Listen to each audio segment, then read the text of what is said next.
रायगडची झुंज, अन्यायावर लेखणीचा वार.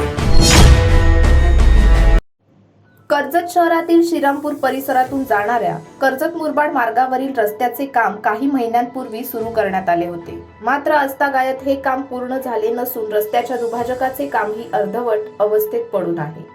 परिणामी रस्त्याच्या मधोमध मोठमोठे खड्डे निर्माण झाले असून विखरलेले दगड वाहन चालकांसाठी गंभीर धोका ठरत आहे. हा मार्ग शहरातील प्रमुख वाहतूक दुवा असल्याने दिवसभर येथे वाहनांची मोठी वर्दळ असते.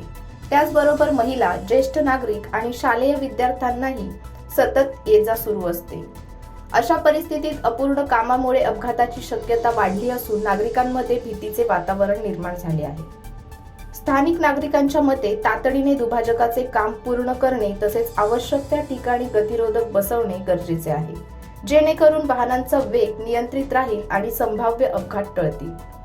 दरम्यान स्थानिक आमदार महेंद्र थोरवे यांच्या संकल्पनेतून परिसरात प्रति पंढरपूर आळंदी संकल्पना साकारण्यात आली असून भव्य विठ्ठलाची मूर्ती उभारण्यात आली आहे.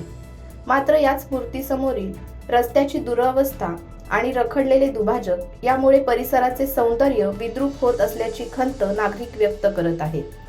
लोकप्रतिनिधी आणि संबंधित प्रशासनाने या गंभीर प्रश्नांकडे तातडीने लक्ष देऊन रस्ता व दुभाजकाची दुरुस्ती पूर्ण करावी अशी जोरदार मागणी नागरिकांकडून होत आहे. वेळेत उपाययोजना केल्यास संभाव्य अपघात टळतील आणि शहराच्या सौंदर्यात भर पडेल अशी अपेक्षा व्यक्त केली जात आहे.